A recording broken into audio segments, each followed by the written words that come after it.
tous, eh bien nous arrivons à l'avant-dernière étape de notre programme de délivrance, l'étape 11, la vie de l'esprit.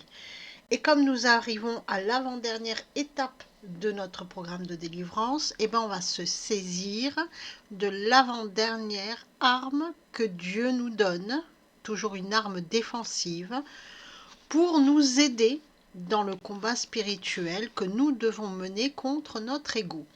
Et ça sera tout le sujet finalement de cette étape 11, la vie de l'esprit. On va se saisir du casque du salut. Le casque, par définition, sert à protéger la tête, donc le cerveau. Donc le cerveau qui est lui-même le siège de toutes nos pensées.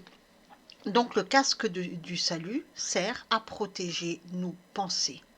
C'est-à-dire qu'en fait, il va nous défendre contre toutes les mauvaises pensées qui naissent de l'ego, bien sûr, mais aussi que l'on peut faire naître, et l'ego est dans le processus, par ce que l'on voit à l'extérieur ou par ce que l'on entend à l'extérieur, donc par tous les mensonges du monde et par toutes les tentations que l'on peut subir de la part de Satan. Donc ce casque du salut va nous permettre de repousser tout ça et de rester donc ferme dans le combat que l'on a à mener, ferme, le regard fixé sur Dieu et d'avancer dans la paix de Dieu.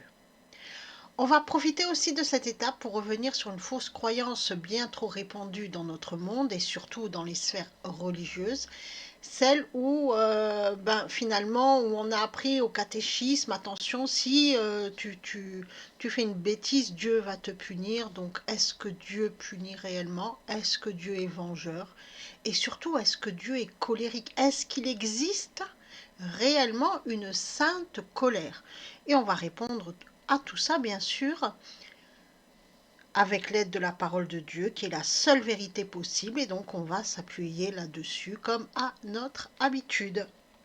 Et donc, en parlant d'habitude, dans cette étape, vous avez toujours les prières, bien sûr, que je vous invite à découvrir. N'oubliez pas que vous pouvez réécrire, etc. Donc, comme je vous avais aussi dit, commencez maintenant, si c'est déjà pas fait, si tel n'est pas le cas, à, à mettre dans un carnet les prières que vous avez le plus aimées, afin que de temps en temps, vous puissiez puiser là-dedans, dans ce stock de prières, pour que vous puissiez comment dire, y avoir accès au moment où vous en avez besoin.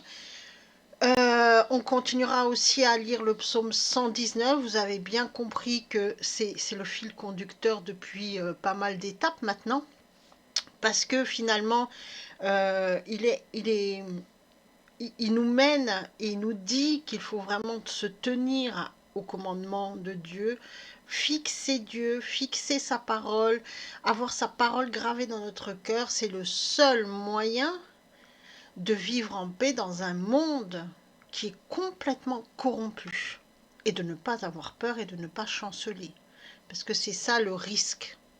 Le risque, c'est d'avoir peur et de se mettre à chanceler.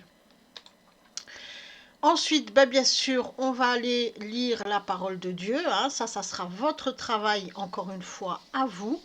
Donc, vous avez 3 textes, comme d'habitude. Et vous allez voir que le texte, le dernier, celui de Jacques, penchez-vous-y dessus sérieusement. Lors de la prochaine étape, la dernière, on aura la suite. Ici, je vous donne Jacques chapitre 4. Ensuite, on aura Jacques chapitre 5. Ça veut dire que quoi qu'il arrive dans ce monde, et vous verrez, quoi qu'il arrive dans ce monde, tout arrive selon la parole de Dieu. C'est-à-dire que Dieu nous a tout dit et il nous a prévenu que tout ça arrivait. Ça veut dire aussi, et ça c'est une parole que je vous donne, Dieu ne cesse il ne nous dit pas qu'il va rien nous arriver, d'accord? Il nous dit pas ça. Il nous dit que quand il y a des choses qui vont nous toucher, quand on va connaître des peurs, Dieu sera là pour nous aider. C'est totalement différent. totalement différent. Et on va le voir avec ces textes-là. Et vous allez voir aussi que Dieu est le créateur de toutes choses, donc n'ayez pas peur. Oui, il y a des choses qui arrivent dans notre monde. Oui, tout se met en place, mais Dieu a les nations dans sa main. C'est lui qui dirige. C'est lui qui dirige tout. Et tout est fait conformément à sa parole, notamment au livre de l'Apocalypse où tout est dit. Et le livre de l'Apocalypse, je le répète, il ne peut se comprendre que si on va aussi regarder toutes les prophéties qui parlent de la fin des temps dans l'Ancien Testament. Tout s'éclaire. Donc ce qui se passe doit se passer. N'ayez pas peur. Et vous allez le comprendre aussi avec ces textes de Jacques, mais pas seulement. Plein de fois, Dieu nous dit que, en fait, on subira des épreuves parce qu'on vit dans le monde. Mais c'est durant ces épreuves-là, Dieu sera avec nous, donc on n'a rien à craindre. C'est ça qu'il nous dit.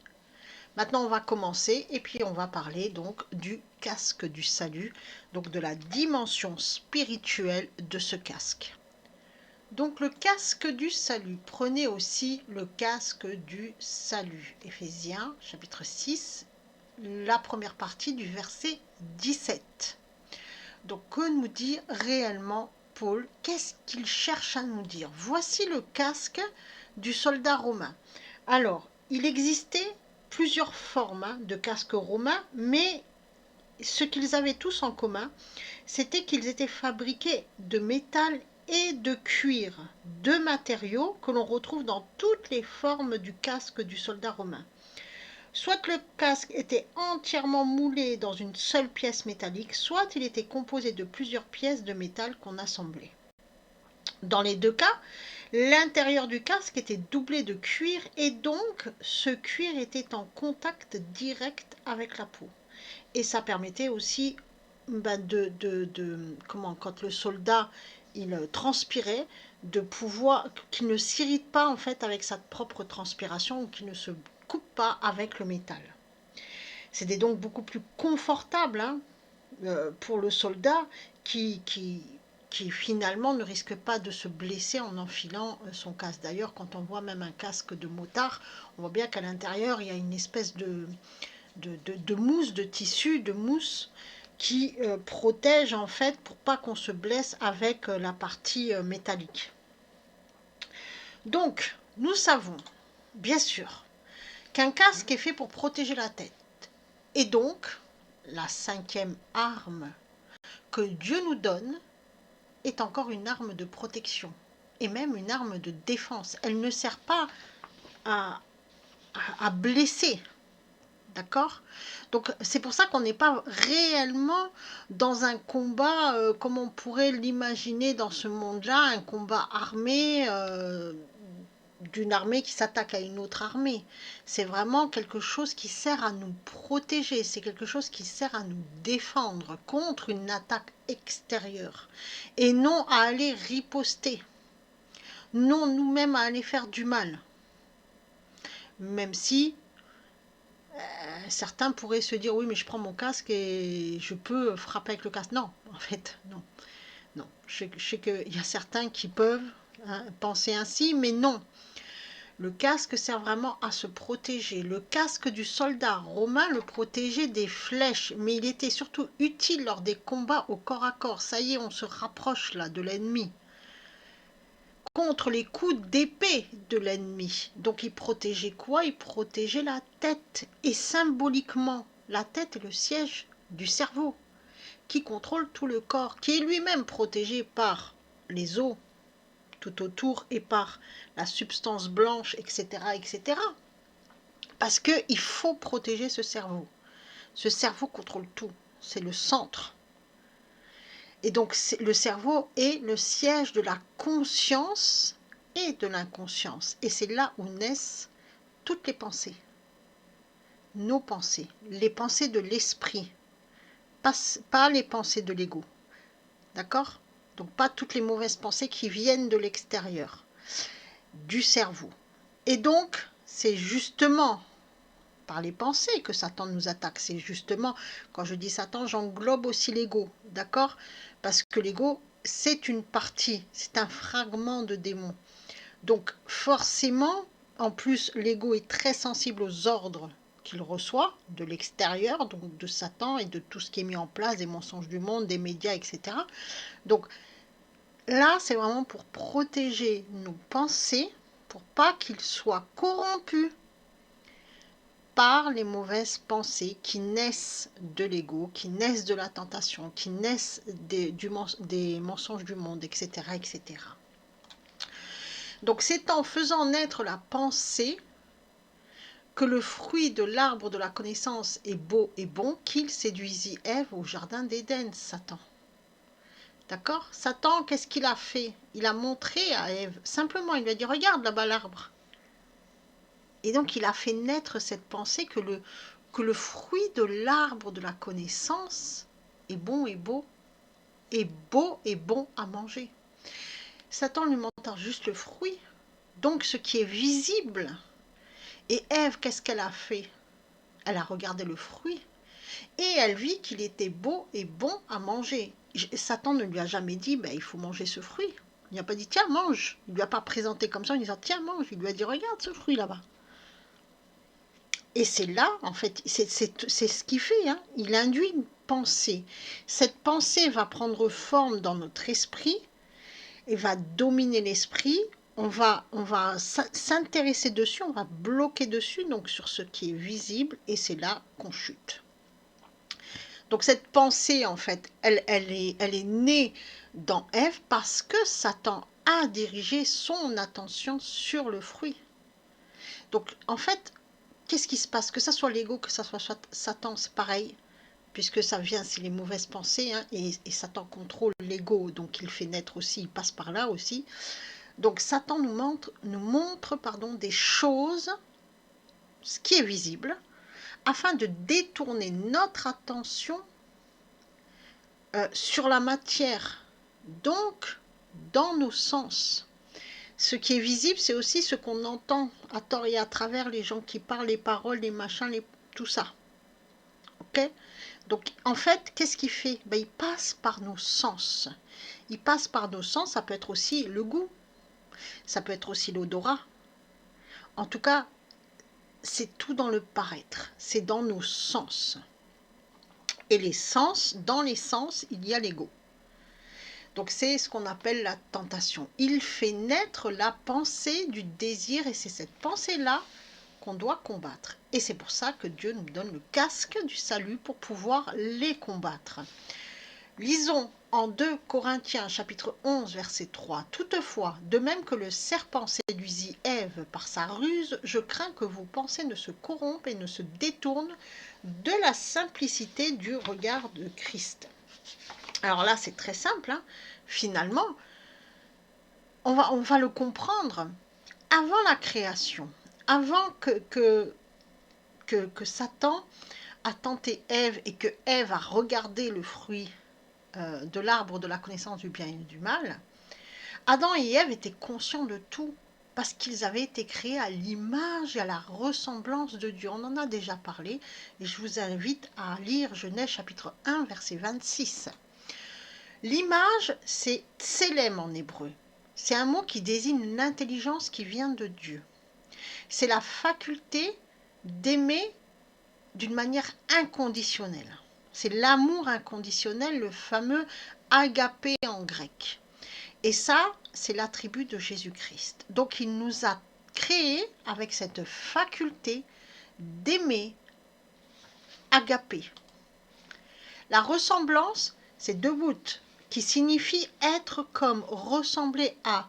Ça désigne la faculté de juger librement de toute chose. Le jugement, c'est l'attribut du Père. Donc il nous a créés avec cette faculté de pouvoir juger, d'accord? C'est le discernement, c'est la sagesse aussi, de ce qui est bon et de ce qui est mauvais. D'accord? Pas chez l'autre, chez nous-mêmes. Et c'est très important de le comprendre. Qu'est-ce qui est bon pour nous? qu'est-ce qui est bon pour nous, qu'est-ce qui nous fait du bien, c'est d'être dans notre plan. Donc il nous a créés avec la faculté de comprendre quel est notre plan. Et donc finalement, quand on souffre parce qu'on n'est pas dans notre plan, c'est l'amour de Dieu qui se met en place et qui nous dit attention, là t'es pas bien là, donc reviens. Parce qu'on n'est plus à l'image, à la ressemblance de Dieu. Donc, dans sa création, dès la création, l'homme a reçu l'esprit. D'accord? L'animal a reçu l'âme et le corps. Nous, on est fait de l'esprit, d'une âme qui est dans les sens, directement liée au sens et à l'ADN et au corps. Donc le corps, l'ADN. Ok? Donc on a ces trois choses-là. Le monde, lui, il veut nous faire croire qu'on n'est que le corps, que le paraître finalement. Or, on nous fait oublier le spirituel, l'esprit. L'homme, dès sa création, a reçu la capacité d'analyse, donc d'imagination, de réflexion, ainsi que la pensée de l'éternité. Car l'esprit, lui, créé à l'image et à la ressemblance de Dieu, il se souvient toujours de ça. Donc il se souvient toujours de Dieu. Il sait d'où il est venu. Et donc il est naturellement attiré vers Dieu. Notre esprit est naturellement attiré vers Dieu. On recherche Dieu. Et c'est dans notre recherche Dieu que parfois on se perd. Et on se perd dans des dans des fausses croyances. Parce que ça nous, quelque part, cette absence de Dieu en nous crée une telle angoisse qu'on va rechercher ailleurs ce qui nous manque. Et parfois, c'est là où on tombe dans les pièges du New Age, de la religiosité, etc. Parce que, quelque part, ça nous soulage. Mais on s'aperçoit très vite que ça ne comble pas notre attirance naturelle que l'on a à Dieu. On aspire à Dieu. Donc, si on revient au Créateur, l'esprit, lui, il est apaisé. Notre esprit, c'est qui nous sommes, nous. Okay? On n'est pas notre corps, puisque le corps au décès, c'est fini. Ce qui est éternel, c'est l'esprit. Et donc, on voit bien que ce sont les pensées qui sont au centre du contrôle de notre vie, c'est l'esprit. Donc, on va penser avec l'esprit de Dieu, ça c'est pour ceux qui sont avec Dieu, et ceux qui ne sont pas avec Dieu, ils vont penser avec qui? Avec l'ego. C'est ça qui va les faire périr. Donc, il faut se resituer et penser. Donc, toutes nos pensées doivent être guidées par l'Esprit de Dieu. Le plan de Dieu, c'est le salut. C'est un plan d'amour. Donc, c'est la vie éternelle de l'Esprit. C'est l'Esprit qui est éternel. D'accord? C'est pas le corps. Satan, lui, qu'est-ce qu'il veut faire? Il veut influencer toutes nos pensées pour jouer avec nos émotions. Parce que lui, en fait, qu'est-ce qu'il fait? Il attise tous nos sens, là. L'ego, pareil, puisque l'ego est dans le centre émotionnel. Et donc, le but, c'est de nous éloigner de Dieu. Et donc, de nous faire mourir. De faire mourir notre esprit. Petit à petit, de le plonger dans le voile, de le plonger dans le brouillard, de le plonger dans l'angoisse, de sorte qu'il n'arrive plus à s'exprimer. Et donc, nous mourrons alors des deux morts. On l'a déjà expliqué. La mort physique, le décès, et la mort de l'esprit. On n'est plus éternel. Là, on devient mort. Celui qui est là, en fait, qui vit sa vie, on va dire son existence sur Terre plutôt sans Dieu, pour Dieu, il est mort, il ne le voit plus, en fait. Voilà, il est mort. Au décès, il n'y a plus rien, quoi. C'est fini. Alors que celui qui vit sa vie en cherchant Dieu, donc qui veut avoir la vie de l'esprit, quand il meurt au décès, le décès, c'est son esprit aura la vie éternelle, c'est le salut. Donc, si nous sommes avec Dieu, si on accepte le plan de Dieu, et donc le salut, on reçoit en héritage la vie éternelle. Lorsque notre corps va mourir, l'esprit, lui, continuera toujours de vivre pour l'éternité avec Dieu. C'est le plan de Dieu. Maintenant, après la chute, il y a eu la chute. D'accord? Il y a eu ce fameux corruption de pensée. Et Ève a succombé à la tentation. Elle aurait pu dire non, hein, mais elle a succombé à la tentation. Là, ce que Dieu veut, c'est qu'on arrive à dire non. D'accord? Donc on a à ne pas chuter, et c'est pour ça qu'il nous donne le casque du salut. Qu'est-ce qui a provoqué cette chute? En fait, elle a provoqué la confusion dans les pensées. Tout est devenu flou pour Adam et Ève. Tout s'est mélangé dans leur tête. Le bien et le mal. Ils n'étaient plus en capacité d'abord de juger librement de toute chose.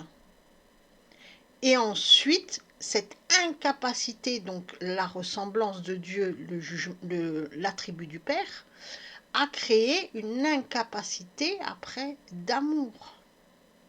Il n'était plus dans l'amour inconditionnel, l'agapé. C'est ça la conséquence du fruit de l'arbre de la connaissance du bien et du mal. Tout est devenu flou. Et d'ailleurs, aujourd'hui, tout est flou. Même si l'on regarde au niveau de l'amour, on confond souvent l'amour émotionnel qui mène au sexe, qui n'a rien à voir avec l'amour inconditionnel, l'agapé.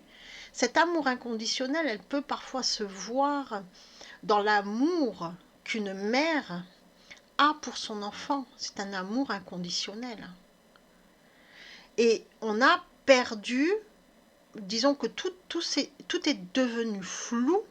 Donc en mangeant le fruit de l'arbre de la connaissance du bien et du mal, Adam et Ève ont perdu cette capacité d'être à l'image et à la ressemblance de Dieu. Donc tout est devenu flou, toutes les pensées ont été floues. Donc Satan, la tentation, là, la conséquence, c'est que les pensées sont devenues confuses. Et en fait, c'est les émotions qui ont été attisées. Le fruit paraissait bon. Donc maintenant, on réagit par rapport aux émotions au lieu de réagir par rapport aux sentiments. Ça ne veut pas dire que nos émotions sont toutes mauvaises. D'accord? Il y a de bonnes émotions qui peuvent mener aux sentiments. Bien sûr. Mais attention à ne pas être dirigé par les émotions, parce que celui qui est dirigé par les émotions est dirigé par l'ego. Par exemple, croire qu'on aime quelqu'un juste parce qu'on est attiré physiquement par ce quelqu'un, donc cette attirance physique, c'est une émotion. Donc et après, on a un besoin de combler ça par le sexe. Donc ça, c'est l'ego. Par contre, aimer inconditionnellement une personne, que ça soit dans le mariage, là, ça veut dire que quoi qu'il arrive et quoi qu'il se passe, on sera toujours là pour l'autre et on construit une relation. Et là, c'est un sentiment qui se développe. Le sentiment a besoin de temps pour se développer. Donc c'est une véritable relation. Et finalement, dans ce mariage relationnel où le sentiment d'amour agapé s'est développé, c'est pour ça que l'homme et la femme doivent être ensemble finalement, parce que c'est ce qu'on vivra éternellement après avec le Seigneur, puisqu'on sera dans cette relation-là d'agapé. Donc il nous montre déjà sur terre ce qui se passe. Mais pour ça, il faut qu'on arrive à ne plus que nos pensées soient confuses et corrompues. D'accord? Parce que finalement, cette confusion dans les pensées, c'est à flouter l'image, c'est-à-dire l'intelligence. On n'est plus capable d'aimer inconditionnellement. Et les émotions attisées ont flouté la ressemblance. On n'est plus capable de juger de toute chose librement, donc juger nous-mêmes, pas les autres, d'accord? Alors déjà, on n'est pas capable de nous juger nous de ce qui est bon et de ce qui est mauvais, encore moins on est capable de juger l'autre. C'est pour ça qu'on ne doit jamais juger son prochain, jamais. Donc tout ça, en fait, ça veut dire que l'homme se regarde par rapport à un miroir qui est complètement déformé, il ne se voit pas tel qu'il est, et donc il a perdu quoi? Sa liberté. Tout est devenu flou, opaque, mystérieux. Où est la vérité? Où est le mensonge? Tout ça. Et donc, Dieu, une fois qu'on a fait tout le travail, parce qu'on le voit bien, prenez aussi Donc il a fallu d'abord prendre les autres armes, d'accord? Donc les 4 premières armes pour que Dieu puisse nous donner le casque du salut. Parce que finalement, on a fait tout un travail de vérité, tout un travail où, où on se voit un miroir qui n'est plus déformant, et bien sûr que ce travail est douloureux. Et là, il peut nous donner le casque du salut. Alors, pour nous aider à gérer tout ça une fois qu'il y a eu la chute, c'est là que Dieu, je l'avais déjà dit, hein, a recouvert Adam et Ève d'une peau de bête, et c'est pour ça qu'il nous donne toutes les armes. Et vous voyez bien que chacune des armes possède du cuir. Hein, ça veut vraiment dire ce que ça veut dire. Et Dieu nous aide à cheminer petit à petit, parce qu'il ne nous donne pas toutes les armes d'un coup. C'est petit à petit. Une fois l'une, quand elle est intégrée, il nous donne l'autre. Et en fait, petit à petit, on avance. Petit à petit, on gravit la montagne à la rencontre de Dieu. Petit à petit. Et Dieu nous aide, il nous donne la main et il nous fait avancer petit à petit. Il ne nous donne pas tout comme ça en même temps en disant bah, débrouillez-vous avec. Non, petit à petit. D'accord? Et pour nous aider à ne pas être submergés par tout, ce qui est autour de nous, il a créé l'inconscient et Dieu gère notre inconscient. Reprenons notre texte, donc Éphésiens 6, le début du verset 17, prenez aussi le casque du salut. Aussi, dans le texte en grec, ça signifie bien qu'il faut prendre toutes les armes que Dieu nous a données, mais dans un ordre précis, dans l'ordre que Paul les cite, et ensuite seulement on pourra se saisir du casque du salut. Donc il y a vraiment toute une marche, un processus, une marche dynamique. Donc on se souvient, d'abord on a pris la ceinture de la vérité. La ceinture de vérité, c'est celle qui nous permet de nous voir tels que nous sommes. Donc voir notre état de pécheur en vérité. Et bien sûr ce travail conduit à la repentance, donc à la justification. Au moment de la justification, on reçoit alors la cuirasse de la justice. L'arrière, qui protège, qui enlève toutes les douleurs du passé, nos fautes du passé plutôt, pas les douleurs, les fautes du passé, donc nos péchés. Et l'avant qui permet de protéger maintenant notre marche en avant, donc de ne plus avoir peur d'avancer. Donc ça y est, on se lève et on se met en route. Ensuite, on a reçu les chaussures du zèle, parce qu'on ne peut pas marcher sans chaussures, finalement. Chaussures du zèle, on se rappelle, on fait péter les verrous, on donne tout, donc tout ce qui nous empêche d'avancer, tout ce passé douloureux, on le remet à Jésus-Christ pour qu'on puisse avancer beaucoup plus léger. On se débarrasse de notre fardeau, de toutes les blessures émotionnelles qu'on a vécues et qui finalement ont créé beaucoup de failles en nous, ont créé des maladies et des dépressions et plein de choses. Donc, on remet tout ça à Jésus, ce qui nous permet d'avancer beaucoup plus confiant avec les chaussures que Dieu nous donne.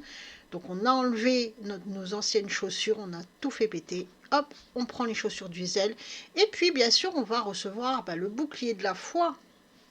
On se souvient, c'est celui qui nous protège des traits enflammés du mauvais. Donc, c'est celui qui nous protège finalement de toutes les flèches que Satan tire partout. Donc c'est essentiellement les mensonges du monde et les programmations mentales qui viennent des médias, qui allument des feux à l'intérieur de nous, plein de petits feux qui sont eux-mêmes alimentés par l'ego. Donc Dieu nous donne ce bouclier de la foi pour nous protéger du monde. Et donc il protège toujours notre marche. Et enfin, il va nous donner le casque du salut qui va protéger toutes nos pensées et nous défendre contre les pensées mauvaises qui naissent de l'ego et de la tentation, donc la tentation de Satan. Ok ? Donc on voit bien qu'il y a tout un processus, une marche dynamique. On ne peut pas se saisir de la ceinture de vérité et puis on se dit tiens, je vais prendre le bouclier de la foi parce qu'aujourd'hui ça me dit de prendre ce bouclier là parce que j'ai entendu un discours qui me plaît pas trop et donc voilà. Non, il faut vraiment tout se saisir de toutes et les avoir toutes, c'est-à-dire les garder. C'est pas je me saisis de la ceinture de vérité, une fois que c'est fait je l'enlève et je vais prendre à ce moment-là la cuirasse de la justice. Non, c'est de garder toutes les armes et petit à petit, comme je vous ai expliqué, Dieu vous donne les armes petit à petit au bon moment, au moment où il le faut. Et donc il nous fait progresser. Il y a toute une idée vraiment de progression, de marche vers l'avant, d'une marche dynamique. Continuons. Prenez ces dexastes, pardon pour le grec, hein, c'est en grec dans le texte, c'est la forme conjuguée du verbe dekomai, et dans certaines traductions on trouve recevez le casque du salut ou acceptez le casque du salut. En vérité, le verbe dekomai signifie prendre, accepter ce qui est offert, recevoir avec joie, recevoir la relation, accorder un accès en recevant chez soi, dans son intimité, apprendre. Donc on voit bien que ce verbe, en fait, il nous dit tout simplement que Dieu nous donne quelque chose et que nous, on va accepter ce don, on va recevoir avec joie ce don. Et ce don, en fait, il ne peut se recevoir que dans la relation avec Dieu, donc on tient ferme dans cette relation, donc tous les jours, dans la prière, etc. Et bien sûr, ce don-là, ça va aussi accorder un accès à Dieu dans notre esprit, donc ça y est, on va être guidé par l'Esprit de Dieu, donc dans toute son intimité, et c'est là que Dieu va se mettre à nous enseigner sur sa parole. Donc on va avoir des flashs de compréhension, si vous voulez. Le casque du salut nous est donné, c'est un don de Dieu à celui qui accepte l'œuvre de Christ, et il permet de recevoir en soi ce don et d'accepter la relation avec Dieu. On devient alors le temple du Dieu vivant. La fameuse terre promise que en fait, les Hébreux n'avaient pas compris à l'époque que cette terre promise, elle était à l'intérieur d'eux. Et Dieu leur avait dit, je vais vous délivrer de ci, de ça, de ça, de ça. Parce qu'en fait, il nous délivre de tout pour qu'on puisse trouver cette terre promise à l'intérieur de nous. Parce que tant qu'on est tenu par des pensées mauvaises et corrompues, on ne peut pas la trouver. Donc il nous délivre de tout ça. Et le casque, ça y est, on y est. Donc on accepte Dieu chez nous. Et c'est lui maintenant qui va prendre le contrôle de notre esprit, qui va le guider, qui va l'enseigner, qui va le faire grandir, qui va l'édifier, Et en fait, on sera vraiment en paix malgré tout ce qui arrive. Et comme je vous l'ai dit, c'est pas parce que on est avec Dieu qui ne va pas arriver des épreuves. C'est pas ça. Hein, parce que finalement, le monde est tellement corrompu que forcément, à un moment donné, ça va nous toucher. Ou alors, on n'est pas à l'abri qu'une personne, un proche décède à côté de nous. Et bien sûr que c'est une épreuve. Ça veut dire que Dieu sera là, quoi qu'il arrive. Et donc, il sera toujours là pour nous tenir la main. Continuons. Le casque, periképhalaian, qui désigne un casque, mais aussi, et c'est pour ça que le grec est tellement magnifique, c'est que c'est tellement riche en sens, les mots grecs, waouh. Donc, mais aussi une protection de l'esprit qui consiste dans l'espérance du salut. Ce mot est un mot composé, donc il est composé du mot péri, qui est une préposition que l'on pourrait traduire par autour, concernant, à cause de, parce que, près de, et du mot képhal, qui désigne quoi? La tête, mais aussi le chef, le maître. Lorsque nous nous revêtons de ce casque du salut, nous protégeons notre esprit contre les mauvaises pensées et nous faisons de Christ notre maître. Il devient le chef. Et d'ailleurs, Jésus-Christ est le chef de l'Église. L'Église dans la parole de Dieu, pas l'Église d'après la définition du monde. C'est-à-dire, il est le chef de tous ceux qui ont pris le casque du salut. Vous voyez? Et c'est ça l'Église. Et Dieu, il se forme lui-même sa propre Église.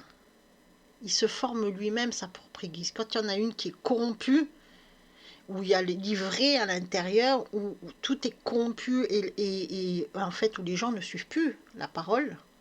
Parce que je vous dis, un seul mensonge, ça corrompt tout. C'est fini en fait. Si on mêle un mensonge dans une vérité, même 1% de mensonge dans 99% de vérité, ce n'est plus une vérité absolue, ça devient une vérité relative. Une vérité relative, c'est un mensonge. Donc tout est corrompu. Donc Jésus est à la tête de tous les justes qui ont fait tout ce chemin-là, qui ont décidé, donc dès le début, quand ils ont pris la ceinture de vérité, Jésus les guide et petit à petit, et hop, au casque du salut, on comprend vraiment que Jésus est notre maître. Il faut suivre sa parole. Suivre sa parole. Le salut, sotérion, littéralement, qui sauve, qui apporte le salut, celui qui incarne ce salut, l'espérance du salut futur.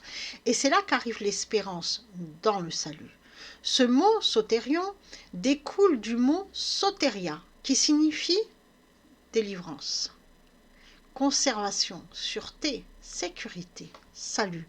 Lorsque l'on revêt le casque du salut, on est délivré du malin. C'est fini, en fait. C'est fini. C'est pour ça que je vous ai dit, la possession démoniaque, quand on est en Jésus-Christ, quand on fait ce travail, elle ne peut plus. On ne peut plus être possédé par Satan ou par un démon, peu importe. On ne peut plus. C'est-à-dire que Dieu veille. C'est fini. Là, presque, ce qui peut arriver, c'est qu'on soit corrompu par des mauvaises pensées. Et à ce moment-là, Dieu nous aidera à les rectifier si on le veut. D'accord ? Mais là, on est délivré de tout ça. On est délivré des mauvaises pensées, on est délivré de tout. Et normalement, on arrive... Alors, c'est un combat de tous les jours.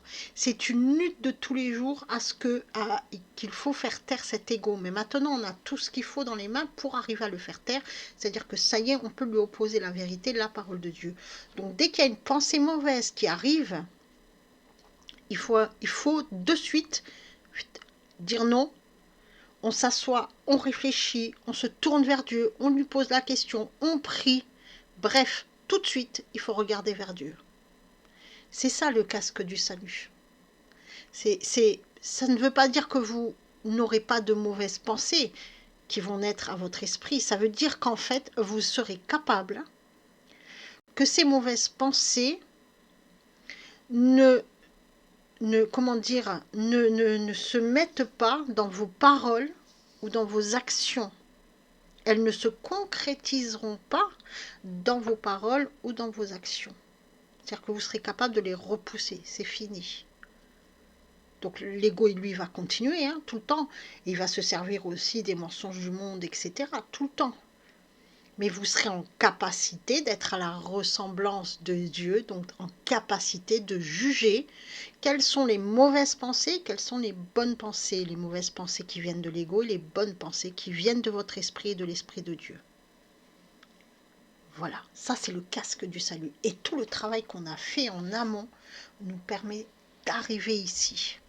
Lisons ce texte de Paul en 1 Corinthiens, chapitre 2, versets 14 à 15. Nous lisons.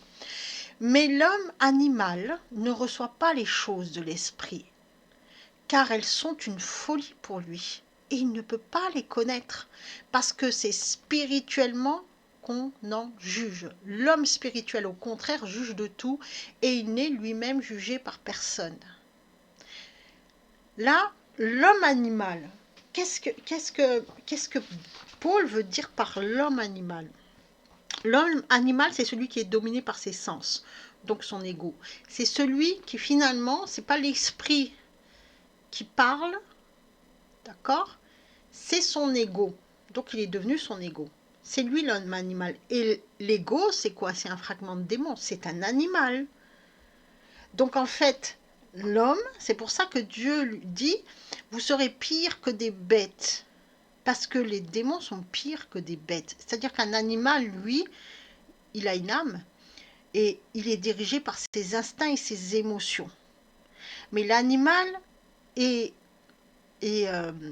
obéissant à son ADN, obéissant donc à son âme. Il va être géré par ses instincts. Donc on ne verra jamais un chien se comporter comme une vache, comme un poisson se comporter comme un singe. Or, l'homme s'abaisse pire que cette condition-là, alors que la condition de l'animal n'est pas une mauvaise condition, bien au contraire. L'animal nous montre beaucoup de choses, l'animal est obéissant. Et il faut respecter l'animal. Mais l'homme, il s'abaisse, c'est une bête. Et c'est la bêtise. Dans le mot bête, on a la bêtise.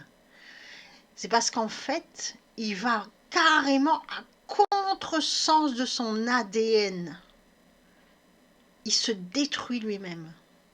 Il se détruit lui-même. Il est complètement géré par son ego. Il est dominé par ses sens. Et c'est là qu'on arrive aussi à tout ce qui est dans le paraître. C'est-à-dire qu'il est plus dans l'être, il est dans le paraître. Et c'est là aussi qu'on arrive à ce monde qui est complètement, qui tourne à l'envers finalement, qui tourne à l'envers, où on voit des gens dans le paraître, ce qu'on appelle les influenceurs, gagner beaucoup d'argent et s'en vanter, alors que ceux qui sont censés nous soigner ou qui sont censés nous enseigner correctement, bon déjà tout est gangréné, donc on ne nous enseigne plus comme il faut, mais normalement, ceux qui sont censés nous enseigner et nous soigner, qu'est-ce qu'ils voient en face?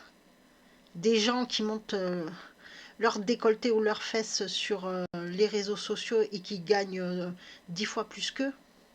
Est-ce normal? C'est pour ça que je vous dis, on vit dans un monde de fous. Et tout ça, pour le monde, c'est quelque chose de normal. Et c'est pour ça que le monde voit comme folie quelqu'un qui pense autrement. Pour les gens qui sont dans le monde, c'est folie de penser en vérité.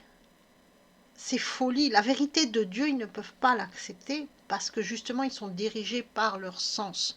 Donc pour eux, ils sont dans le paraître. Ils ne sont pas dans l'être, ils sont dans le pas-être. Ils sont dans l'avoir. Si on n'est pas dans l'être, on est dans l'avoir. Donc, et là, c'est là où on arrive à l'essence, c'est là où on arrive finalement, on ne domine plus rien.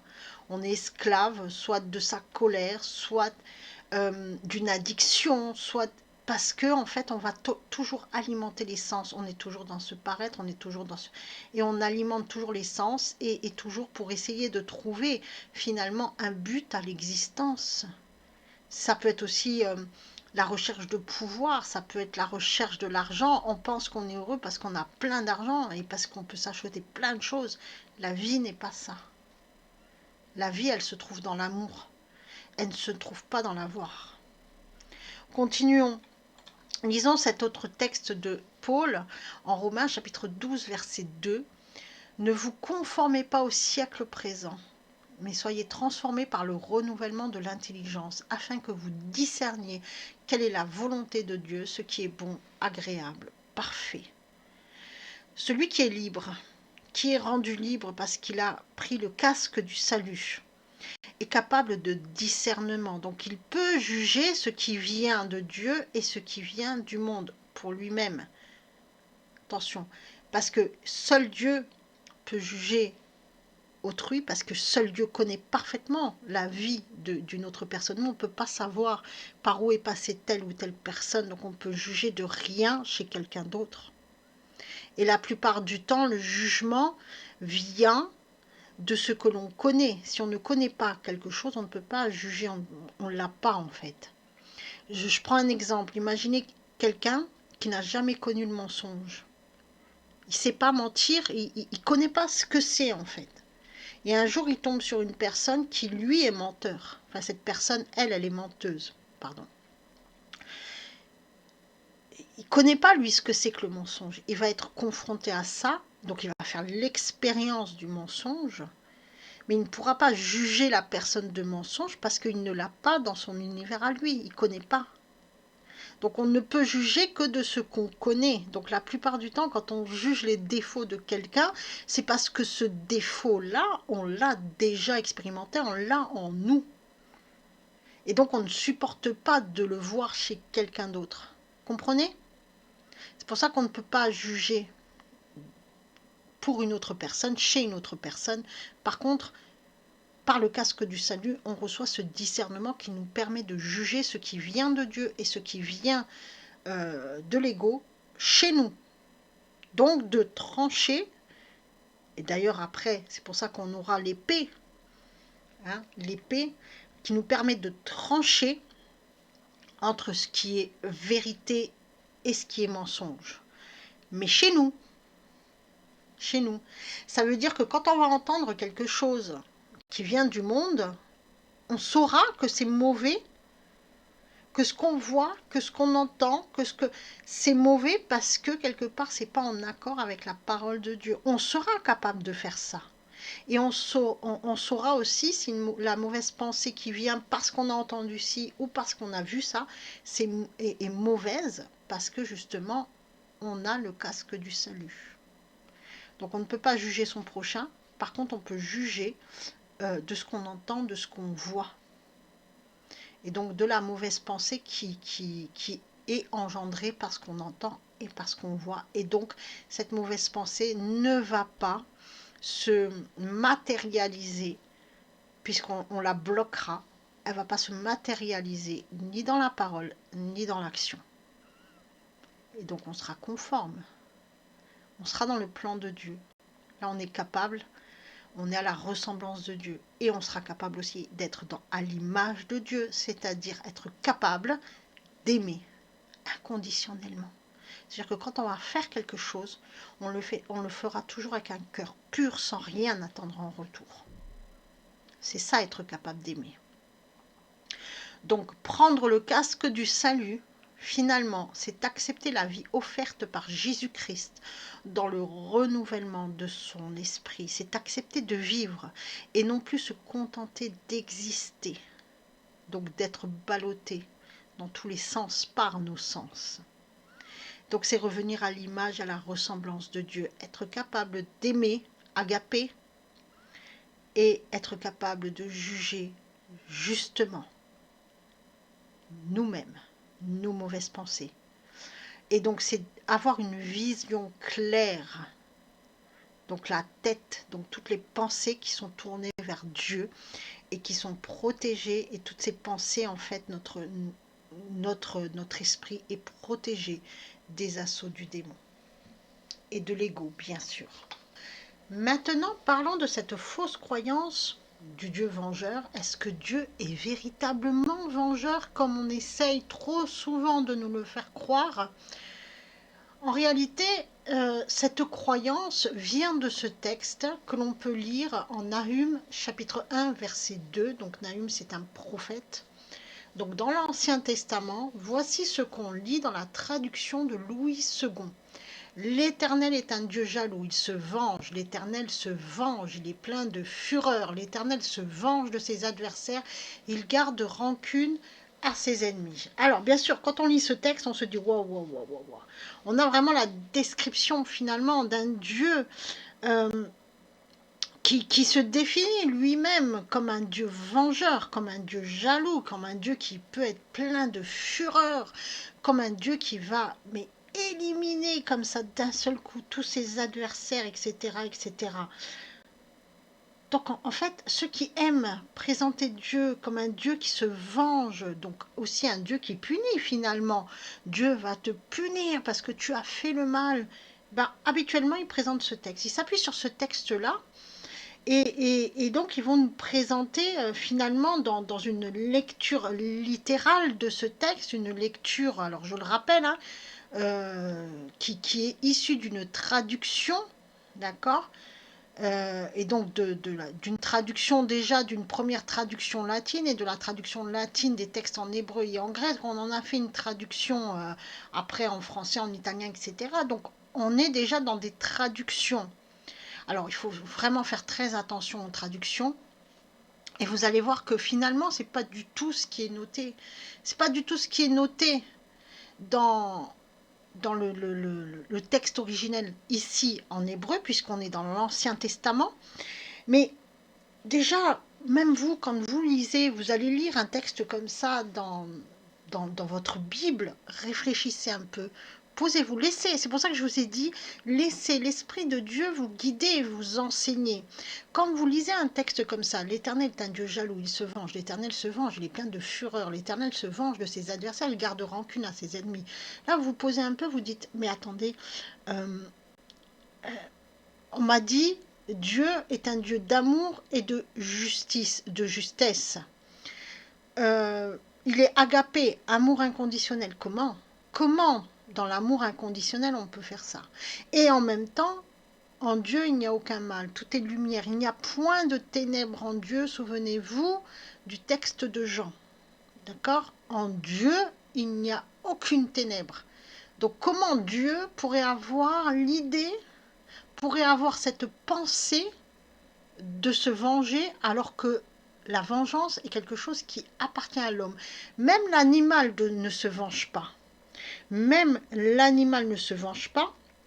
Et donc ça, c'est ce qu'on peut lire ici, ça va en totale contradiction avec tout ce que nous enseigne Jésus-Christ, avec tout l'évangile. C'est pas possible en fait. C'est pas possible. Parce que là, du coup, ça nous fait dire quoi? Attention, il faut craindre. Craindre, pas dans le bon sens, pas dans le sens de la parole de Dieu. D'accord? C'est-à-dire dans le sens où finalement, si on fait le mal, on se punit soi-même. Donc c'est la justice de Dieu, parce que Dieu a créé des lois, et que si on va en contresens de tout ça, donc même de notre propre ADN, forcément on rentre dans le principe de destruction. Mais c'est pas Dieu qui détruit. C'est parce qu'on n'est pas dans le plan de Dieu, donc on va à contre-courant de tout ce que Dieu a créé. On ne suit pas le mouvement de ce que Dieu a créé, mais c'est dans notre décision.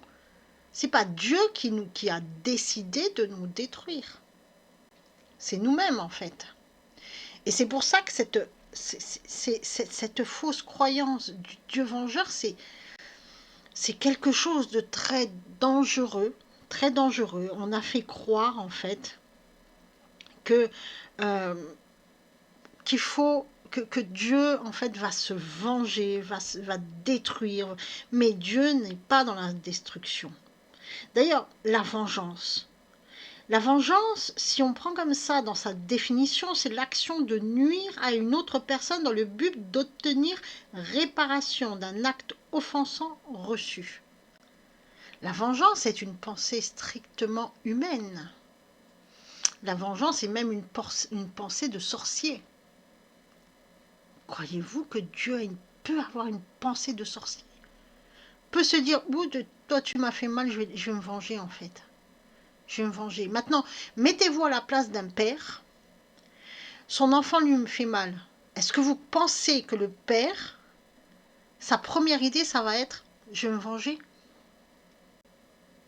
Est-ce que, franchement, est-ce que vous pensez qu'un père normal, hein, je veux dire un père qui aime son enfant, est-ce que vous pensez que sa première personne, si son fils lui fait du mal, va être, je vais me venger de lui? Non. Il va souffrir à l'intérieur de lui, il va certainement pleurer, mais il va essayer de tout son cœur d'aider son fils qui est dans la souffrance et de comprendre pourquoi son fils a agi ainsi et de l'aider à revenir. Vous voyez, là on remet les choses en ordre en fait.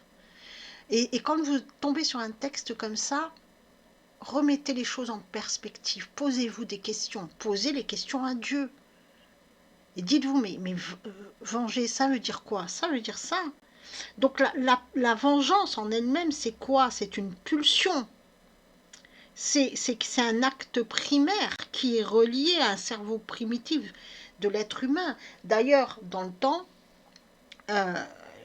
les gens et les personnes qui vivent sans Dieu sont dans cette loi-là, c'est-à-dire la loi du talion. C'est-à-dire que tu me frappes, je te frappe. C'est du donnant-donnant. Dieu n'est pas dans cette loi-là. Lui, c'est la loi d'amour. Par tous les moyens qu'il a, d'accord, en respectant notre libre arbitre, il va essayer de nous sauver, quoi qu'il arrive. C'est un père, n'oubliez pas. Il faut que vous gardiez dans votre tête que Dieu est un père. Quel père ferait du mal à son enfant? Quel père? Si ce n'est le mauvais. Or Dieu, il n'y a aucun mal en lui. Donc il ne peut pas penser mauvais. Ok? Donc la vengeance, c'est quelque chose de propre à l'homme. Ça peut pas être, c'est une pensée humaine, ça peut pas être associé à Dieu. Même les animaux ne se vengent pas, sauf si c'est l'homme qui lui fait du mal. Donc en fait, il va partir dans l'imitation, l'animal, parce qu'il va se souvenir du mal qu'il a reçu. Mais instinctivement, l'animal, quand on le prend et on le met dans la nature sans que l'homme intervienne, il n'a même pas l'idée de vengeance, puisqu'il vit dans son environnement naturel, et naturellement, il n'a pas ça en lui, parce qu'il est régi par ses instincts. Je vous dis, l'animal est obéissant à son ADN. Par contre, quand l'homme intervient et qu'il fait du mal, il va avoir cet impact. Donc je vous dis, on peut pas faire quelque chose tant qu'on ne l'a pas expérimenté dans notre sphère, d'accord? Et donc là, l'animal, hop, il va expérimenter quelque chose, cette expérience va se graver dans son ADN, et là, il peut alors, quand il voit l'homme, se venger du mal qu'il a subi. Mais c'est une réaction profondément émotionnelle. Okay? Dieu est esprit, il n'est pas émotion, il est esprit. Donc là, posez-vous la bonne question. Maintenant, on va remettre tout ça et je vais vous donner finalement la véritable traduction de ce verset, hein, d'après le texte originel en hébreu. L'Éternel est un Dieu jaloux. Il se venge. Se venge en hébreu, c'est nakam. Ce mot, en fait, signifie que l'Éternel se manifeste nécessairement. L'Éternel doit intervenir, c'est une nécessité. Donc, ce qu'on a traduit par venger, c'est pas du tout ça, en fait. C'est que l'Éternel, il va se manifester nécessairement. L'Éternel est un Dieu jaloux. Jaloux, en hébreu, c'est littéralement, c'est le Dieu qui gère tout, d'accord? En hébreu, alors le mot il est un peu compliqué à prononcer, c'est kanovn. C'est littéralement, c'est le Dieu qui gère tout. Donc ce qu'on a traduit par jaloux, c'est le Dieu qui gère tout. Incroyable. Donc ce qu'on perçoit comme la jalousie de Dieu, c'est parce que Dieu gère tout. Vous voyez, là, comme la traduction parfois peut induire, mais fortement en erreur. On continue. L'Éternel se venge, donc c'est toujours le même mot en hébreu, hein, c'est-à-dire que l'Éternel se manifeste nécessairement. Il est plein de fureur, en hébreu, Baal, c'est-à-dire qu'il signifie être propriétaire. Baal, c'est le maître. D'accord? Fureur, en hébreu, Shema, qui signifie la vie et toutes ses manifestations. Dieu est le propriétaire de la vie et de toutes ses manifestations. Incroyable. Et on a traduit ça par plein de fureur. Et donc l'Éternel se venge. Non, il intervient nécessairement auprès de ses adversaires, hein, pour que finalement, pour qu'ils reviennent. Et donc la véritable traduction de ce verset, c'est l'Éternel Dieu. L'Éternel Dieu. Donc c'est le Père et le Fils, donc c'est l'amour agapé et la justesse. Les deux interviennent ensemble. Donc Dieu intervient toujours dans l'amour. Il n'y a jamais de mal en Dieu, jamais. C'est toujours l'amour qui se manifeste. Est un Dieu qui gère tout, qui centralise tout et qui se manifeste nécessairement.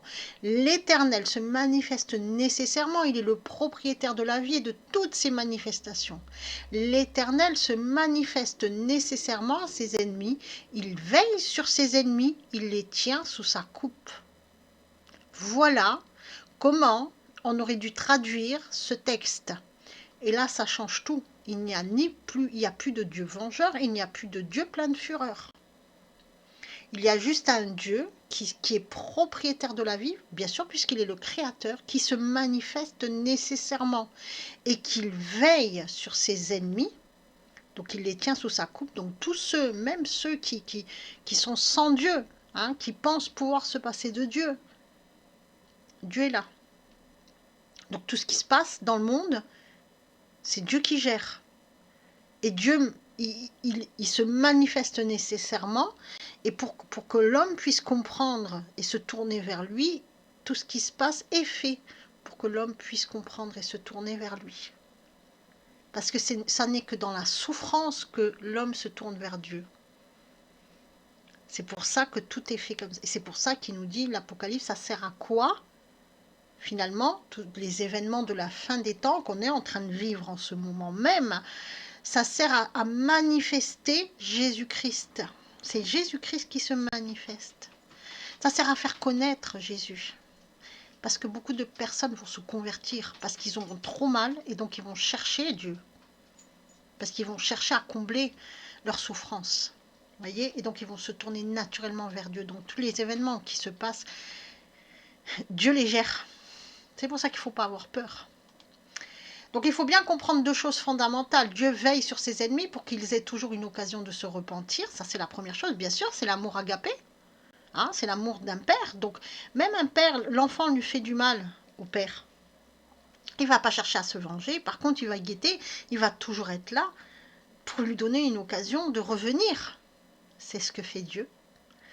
La fureur et la vengeance doivent être comprises comme une manifestation divine, la manière de Dieu d'attirer notre attention pour qu'on revienne à lui.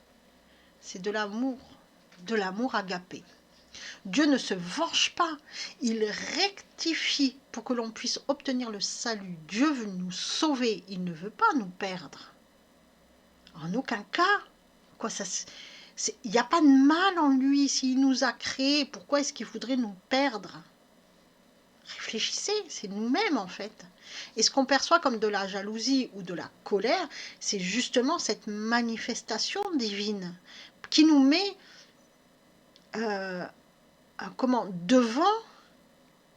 devant le fait que finalement, ce qui nous arrive nous incombe à nous, qu'on n'est pas des victimes, mais qu'on est responsable. C'est ça ce qu'on perçoit. C'est de nous mettre en face de la vérité. Et on n'aime pas la vérité. On ne l'aime pas. Jésus-Christ est vérité. Aimer Dieu, c'est aimer la vérité. Donc on remarque que finalement, cette fausse croyance qu'on a vient d'une traduction qui est très orientée du texte. Très, très, très orientée d'ailleurs.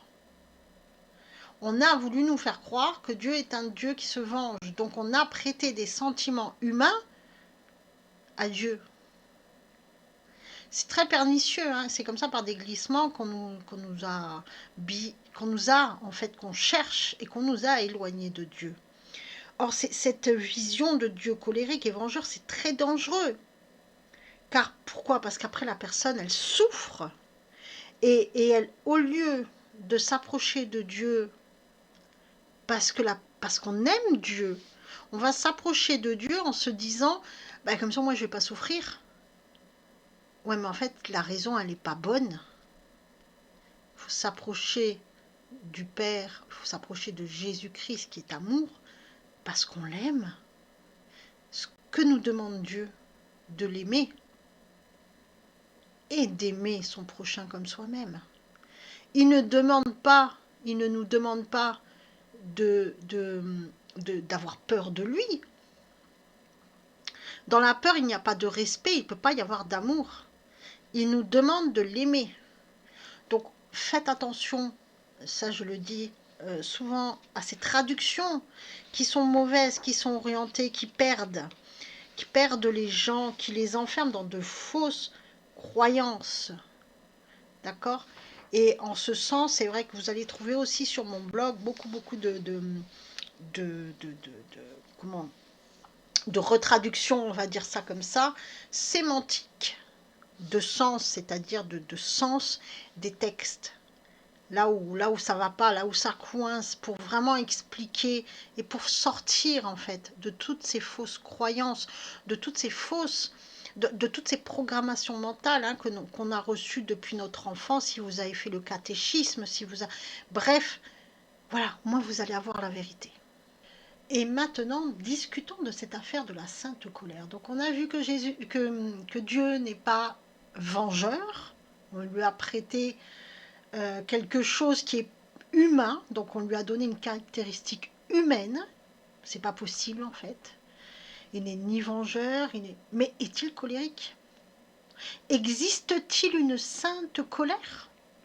Alors on nous a appris, surtout pour ceux qui ont fait du catéchisme et ceux qui sont dans la religion chrétienne, hein, que Jésus s'est mis en colère contre les vendeurs et les échangeurs au temple, tous ceux qui faisaient commerce hein, dans le temple, qui vendaient les hirondelles et tous les animaux qui étaient après sacrifiés dans le temple pour les péchés, pour l'expiation des péchés. Et donc on nous a dit, bah oui, Jésus, il s'est mis à crier, il a renversé les tables, il a... Ok. Et donc, de là, on nous a dit, bah oui, finalement, il existe une sainte colère. Et donc, c'est pas grave, finalement, si on se met en colère, puisque Jésus lui-même s'est mis en colère, donc Dieu peut se mettre en colère. Et donc, la colère, c'est quelque chose qui parfois peut être bénéfique. Si elle est sainte, ok, d'accord. Mais qu'en est-il en vérité? Qu'en est-il en réalité? Alors cet événement où Jésus chasse les vendeurs du temple nous est relaté dans les quatre évangiles, donc celui de Matthieu, de Marc, de Luc et de Jean. Donc c'est quand même quelque chose de très très très très très important, quelque chose quand c'est là c'est vraiment dans les quatre en même temps. Donc il faut vraiment s'y intéresser, il faut vraiment s'y pencher, il faut vraiment réfléchir dessus, d'accord? C'est ce qu'on va faire. Et pour comprendre en fait la portée des évangiles, hein, vous pouvez aller regarder sur mon blog cet article qui sont les quatre évangélistes pour bien comprendre à qui s'adressent les évangélistes. Donc à qui s'adresse Matthieu, à qui s'adresse Marc, Luc, Jean. Parce que finalement, les évangiles sont des textes qui doivent se lire en quinconce. Qu'est-ce que ça veut dire? Ça veut dire que chacun des évangélistes s'adresse à un public particulier. L'ensemble des textes, vous prenez les événements, vous les mettez ensemble parce que chaque évangéliste va raconter le même événement. Vous avez la totalité de ce qui s'est réellement passé. Donc il ne faut pas sortir un texte comme ça et se dire bon ben voilà on lit ça, ok, non. Il faut aller chercher la totalité pour avoir vraiment la vérité. De la même manière, c'est ce que je vous expliquais aussi, hein, y en a qui interprètent par exemple le livre de l'Apocalypse comme ça en lecture littérale, sans vraiment aller chercher. Or, on ne peut pas comprendre le livre de l'Apocalypse si on ne se réfère pas à toutes les prophéties de l'Ancien Testament, notamment au livre de Daniel, à Jérémie, il y en a plein. Donc en fait, il faut tout mettre en perspective et tout regarder. En fait, il faut regarder l'ensemble. Si on regarde, on va voir hein, les quatre évangélistes. Chaque évangéliste, je vous ai dit, il s'adresse à un public particulier. Matthieu, il s'adresse aux Juifs de son époque parce que lui-même, il est juif et il connaît toutes les coutumes juives. Donc en fait, lui, il s'adresse à des gens qui connaissent les Écritures. Donc il ne va pas chercher à rentrer dans les détails des coutumes juives, d'accord? Donc lui, il s'adresse surtout à ces juifs qui s'égarent et qui cherchent Dieu. Marc, lui, c'est celui qui claudique. Au début, il n'est pas très stable dans sa foi, il est disciple de Christ, il suit le Christ. On sait que sa maman est dans la foi. D'ailleurs, après, elle a une maison de prière où les disciples se réunissent. Et au fur et à mesure, il, il va trouver la foi il va renforcer sa foi, il va comprendre pas mal de choses. Donc en fait, lui, il s'adresse à tous ceux qui ne sont pas fermes dans leur foi et il leur montre, en fait, il montre son propre parcours. Comment il a changé lui-même de disposition d'esprit. Luc, c'est le médecin grec, c'est l'ami de Paul. En tant que médecin, il est très précis. Luc, c'est vraiment l'évangéliste de la précision. C'est les termes qu'il utilise en grec, parce qu'il connaît, il est grec, il connaît très bien le grec. C'est quelqu'un de profondément instruit, profondément intelligent. Il n'utilise jamais des mots au hasard. D'accord ? C'est des termes très, très techniques, et surtout quand il s'agit du domaine médical, parce qu'il est médecin. Donc lui, son évangile s'adresse à Théophile, c'est-à-dire c'était le grand prêtre sacrificateur de son époque, grec, qui était nommé par les Romains au temple. Bon, ça plaisait pas au Sanhedrin, hein, c'est clair que là, mais c'était plutôt, Théophile, c'était plutôt quelqu'un qui devait réguler un petit peu tout ça sous la coupe des Romains, et qui devait réguler un peu toute cette sphère religieuse. Donc en fait, il était vu un peu comme un espion, hein. Et en fait, Luc, lui, il a mené l'enquête. C'est un enquêteur. Il est allé parler aux gens, il a pris les témoignages de tous ceux qui ont vécu avec Jésus, de tous ceux qui ont entendu les paroles de Jésus, il a tout regroupé. Il en a fait un grand témoignage, cette grande enquête qu'il envoie à Théophile. D'ailleurs, il y a l'évangile, donc ça rapporte tous les faits de Jésus, tout ce que Jésus a fait, et ses paroles, et comment on réagit, le peuple, comment les disciples aussi ont réagi. Donc en fait, il retrace tout ça, et après, il retrace bien sûr dans les actes, puisque c'est lui qui l'a écrit aussi, ce livre-là, donc dans les actes des apôtres, après comment tout s'est mis en place. Donc vraiment, c'est une enquête, hein, qu'il allait mener sur le terrain. Lui, il n'a pas connu Jésus de son vivant, contrairement à Matthieu et Marc. Donc en fait, Luc, c'est quoi? Son évangile s'adresse aux Grecs, donc aux Grecs, aux païens.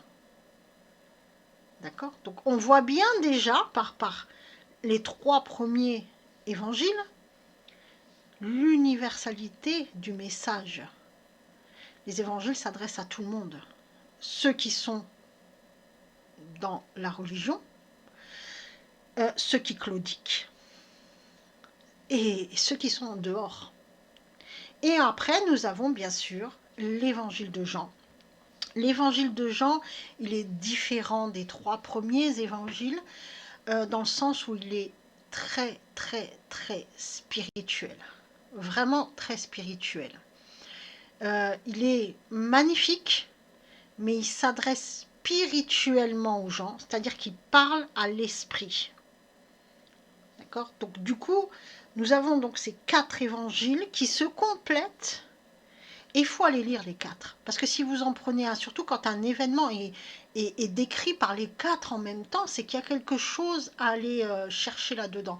Et là, on va répondre à cette question de la sainte colère. Est-ce que Jésus s'est réellement mis en colère? Allons regarder un petit peu. Alors, en Matthieu chapitre 21, versets 12 à 17, nous lisons. Et Jésus entra dans le temple de Dieu, et il chassa ceux qui vendaient et qui achetaient dans le temple, et il renversa les tables des changeurs et les sièges de ceux qui vendaient des pigeons. Et il leur dit, il est écrit, ma maison sera appelée une maison de prière, mais vous en faites une caverne de voleurs. Alors des aveugles et des boiteux s'approchèrent de lui dans le temple et il les guérit. Mais les principaux sacrificateurs et les scribes, voyant les merveilles qu'il avait faites et les enfants qui criaient dans le temple et disaient « Hosanna au Fils de Dieu », en furent indignés et lui dirent « Entends-tu ce que ceux-ci disent ?» Et Jésus leur dit « Oui. N'avez-vous jamais lu ? De la bouche des petits enfants et des nourrissons, tu t'es préparé une louange. Et les laissant, il sortit de la ville pour aller à Béthanie, où il passa la nuit. Alors, n'avez-vous jamais entendu? Jésus ici fait référence au psaume 8 et au verset 3 de ce psaume. Je vais le lire. De la bouche des tout-petits et des nourrissons au sein, tu as établi ta force à cause de tes ennemis, afin de réduire au silence l'ennemi et le vengeur.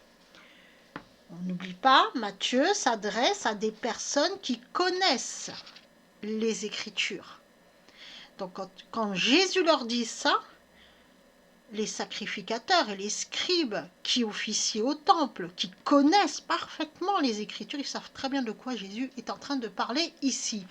Continuons. En Marc chapitre 11, versets 15 à 18, 14 à 18, pardon, il y a une petite erreur ici, 14 à 18, nous lisons. Et ils arrivent à Jérusalem, et, étant entrés dans le temple, il se mit à chasser ceux qui vendaient et qui achetaient dans le temple, et il renversa les tables des changeurs et les sièges de ceux qui vendaient des pigeons. Et il ne permettait pas que personne portât un ustensile à travers le temple. Et il enseignait et leur disait, n'est-il pas écrit ? Ma maison sera appelée une maison de prière pour toutes les nations, mais vous en avez fait une caverne de voleurs. Et les scribes et les principaux sacrificateurs l'entendirent et ils cherchaient les moyens de le faire périr, car ils le craignaient parce que toute la foule était frappée de son enseignement. Continuons. Luc chapitre 19, versets 45 à 48. Et, étant entré dans le temple, il se mit à chasser ceux qui vendaient, leur disant, il est écrit, ma maison sera une maison de prière, mais vous en avez fait une caverne de voleurs. Et il enseignait chaque jour dans le temple, mais les principaux sacrificateurs et les scribes et les chefs du peuple cherchaient à le faire périr. Et ils ne trouvaient rien à faire, car le peuple tout entier l'écoutant était suspendu à ses lèvres. Et enfin, en Jean chapitre 2, versets 14 et 17, nous lisons. Et il trouva dans le temple ceux qui vendaient des bœufs et des brebis et des pigeons, et les changeurs aussi. Et ayant fait un fouet de cordes, il les chassa tous du temple, ainsi que les brebis et les bœufs. Et il répandit la monnaie des changeurs et renversa leurs tables. Et il dit à ceux qui vendaient les pigeons, emportez ces choses d'ici, ne faites pas de la maison de mon père une maison de marché. Ses disciples se souvinrent qu'il est écrit, le zèle de ta maison me dévorera. Donc il y a beaucoup de références au texte de l'Ancien Testament dans tous ces passages. C'est pour ça que je vous disais aussi que l'Ancien Testament, l'Ancien Testament est utile pour comprendre le Nouveau Testament. On ne peut pas comprendre le Nouveau Testament si on n'a pas l'Ancien Testament. Et le Nouveau Testament éclaire beaucoup de nombreux passages dans l'Ancien Testament. Et d'ailleurs ici, ça va être le cas précisément. Donc, qu'est-ce qu'il en est? Donc, si on regroupe tout ça, je vais vous faire ça rapidement. En vérité, il y avait une loi, il y avait une coutume, on va dire plus ça comme ça, quelque chose qui avait été établi par Dieu. C'était même plus une coutume, c'est vraiment un ordre en fait, établi par Dieu au temple, qui disait qu'il y avait un homme qui était chargé de faire le tour du temple et de chasser tous ceux, les indésirables en fait, et tous ceux qui faisaient commerce autour du temple, parce qu'il ne fallait pas faire ça là. Cette loi a été abolie beaucoup plus tard, et en fait ce gardien, au temps de Jésus, n'y était plus. Mais les gens, les Hébreux connaissaient cette loi. Donc ils connaissaient l'existence de cette loi. Et en fait cet homme, ce fameux gardien, dans le temps, il faisait le tour du temple avec un petit... un petit fouet. Alors c'était pas un énorme fouet, c'est pour ça que Jésus en fait il s'est fabriqué un petit fouet et il faisait le tour du temple en criant que tous les indésirables partaient, etc., etc., etc. Et donc tous ceux qui étaient là, qui n'avaient rien à faire là, il les chassait, mais il n'y avait pas de colère là-dedans. C'était son job en fait. C'était le gardien du temple. C'était une fonction qui avait été établie par Dieu. Il y avait quelqu'un qui devait garder le temple. Et ça a été aboli plus tard. Dans le temps de Jésus, ça n'existait plus.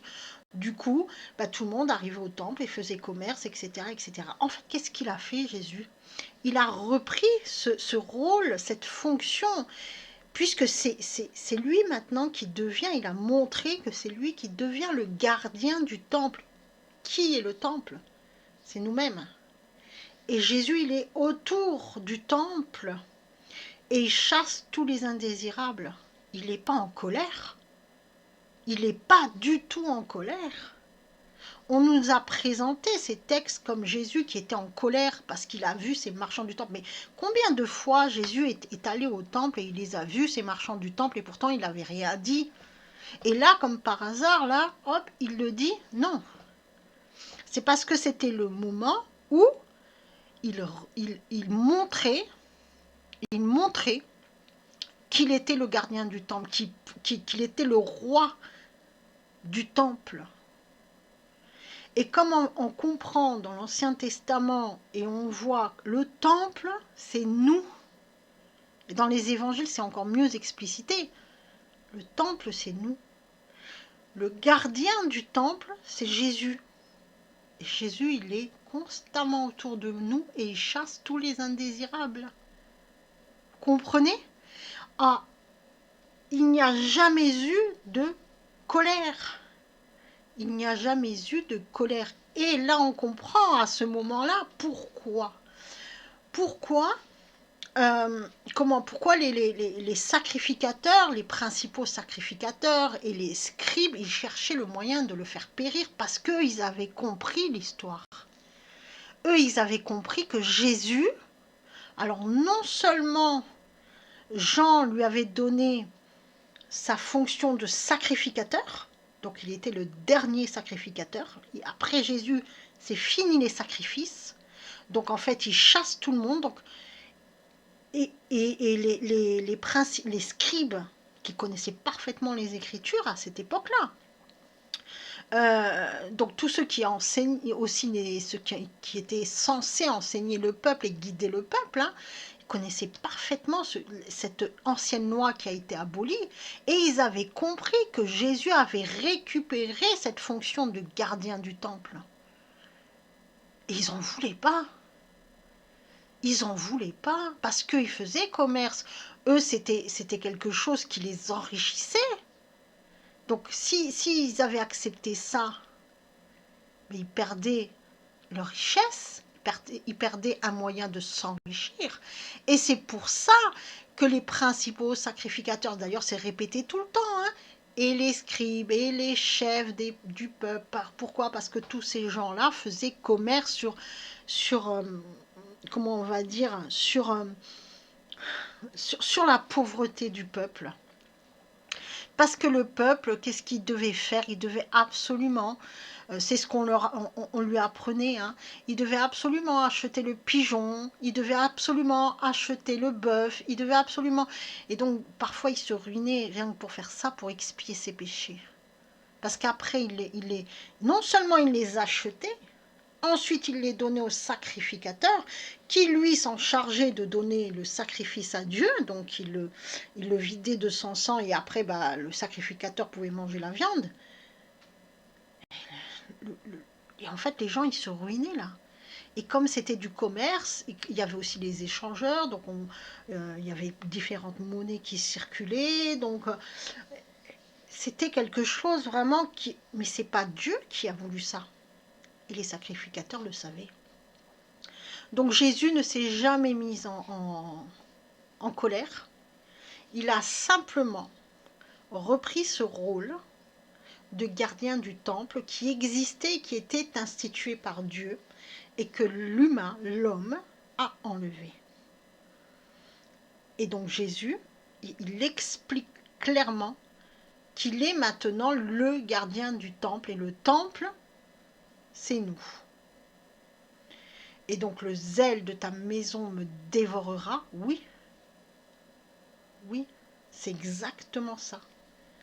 Donc voilà, donc il n'y a pas de sainte colère. Quand on vous dit que la colère est bénéfique, non, la colère c'est une émotion qui génère, d'un point de vue physiologique, du cortisol et de l'adrénaline. Ça veut dire quoi? Deux hormones qui sont sécrétées quand vous êtes en colère, lors d'un épisode de colère. C'est vraiment une émotion destructrice pour le corps. Donc déjà là, au niveau physiologique, mais après pas seulement. Physiologiquement, cortisol, adrénaline. Ça veut dire qu'en fait, ces hormones-là, ça va engendrer une contracture musculaire. Ça va, comment dire, on va avoir aussi un rythme cardiaque qui va s'élever. Après, il faut que le corps aussi, il est obligé de compenser ces hormones et donc de les détruire. Donc ça va aussi générer une détériorisation générale de la santé. D'accord, on va être épuisé. On va aussi avoir des maux de tête. Alors, l'adrénaline, vous devez connaître cette hormone. C'est aussi une hormone qui est sécrétée en cas de peur. Elle est surnommée en fait l'hormone des sensations fortes. C'est une hormone qui nous fait croire qu'on est tout puissant, qu'on a une force extraordinaire en nous. C'est l'hormone qui nous pousse à nous dépasser tout le temps. Mais juste à ne plus voir après nos limites. Parce que nous dépasser, c'est bien. Mais celui qui ne connaît pas ses limites, il va se dépasser jusqu'à la mort. Donc c'est pas bon en fait. C'est pas bon. Et on sait très bien que les épisodes de colère peuvent parfois conduire à des actes de violence. Ou alors des mots qui vont bien au-delà de la pensée. C'est là que ça fait mal. C'est là que ça fait très mal. Je vous avais dit, attention aux mots qu'on prononce, non seulement pour celui qui les prononce, mais aussi pour celui qui les entend. Ça peut faire des dégâts, mais incroyables. Donc dire qu'il y a une sainte colère, qui est une émotion, la colère n'a jamais été un sentiment. Il faut vraiment faire la différence entre les deux. C'est entièrement faux. Il n'y a pas de sainte colère. Dieu nous demande toujours d'être dans l'équilibre et la maîtrise de soi. Quand on sent poindre la colère, il faut s'asseoir, souffler, tourner la tête vers Dieu, lever les yeux, parler avec Dieu, prier. Faut nous apaiser. D'accord? Ne jamais se laisser submerger par la colère, parce qu'après c'est l'escalade. Et en plus, comme le corps, il en garde mémoire. Déjà, il met un certain temps à détériorer le cortisol. Il garde de mémoire ça. Et l'adrénaline, c'est comme une drogue. Donc, il garde de mémoire et il en demandera toujours plus et toujours plus, parce que le cerveau, il est comme ça. Donc, attention avec tout ça. C'est faux de dire qu'il y a une sainte colère, parce que celui qui le dit, il dit à l'autre, ça va, tu peux te mettre en colère. C'est grave, en fait. C'est très, très, très, très grave. Ça ne veut pas dire, attention, qu'il n'y aura pas des moments où vous ne sentirez pas la colère vous envahir. Parce que tout est fait autour pour nous mettre en colère. Et d'ailleurs, la colère, elle est souvent liée à la peur. C'est la même hormone, l'adrénaline. Elle est liée à la peur. Quand on a peur, des fois, d'un coup, cette peur se transforme aussi en colère. Ça fait partie des émotions. Dieu nous demande et il nous aide, justement par le casque du salut, à pouvoir nous maîtriser les émotions. Ça ne veut pas dire que les émotions sont toutes néfastes. Ça veut dire qu'il faut qu'on reste dans l'équilibre et il ne faut jamais se laisser submerger par une émotion. L'émotion, parfois, peut se transformer en sentiment quand il est travaillé. Et c'est là tout le travail qu'on doit accomplir avec Jésus. Bien sûr que quand on regarde le monde, parfois on est en colère. parfois on éprouve aussi une grande tristesse de voir tous ces gens qui se perdent. Parfois on est en colère parce que on n'est pas à l'abri que le méchant nous fasse quelque chose et ça nous met dans une colère. Attention, il faut pouvoir se maîtriser et c'est tout le propos du casque du salut. Donc ceci étant dit, maintenant je vous laisse vous travailler les prières, la parole de Dieu. Vous allez réfléchir au texte, réfléchir aussi à tout ce qu'on a dit. C'est la dernière étape du programme de délivrance. Et à la prochaine étape, ça y est, on va se saisir de l'épée. Donc soyez prêts, travaillez bien, prenez votre temps. Je dis 7 jours, et quand même, vous pouvez prendre plus de temps. Et puis, écoutez, nous on se dit à la semaine prochaine, dans 7 jours ou plus. Soyez bénis.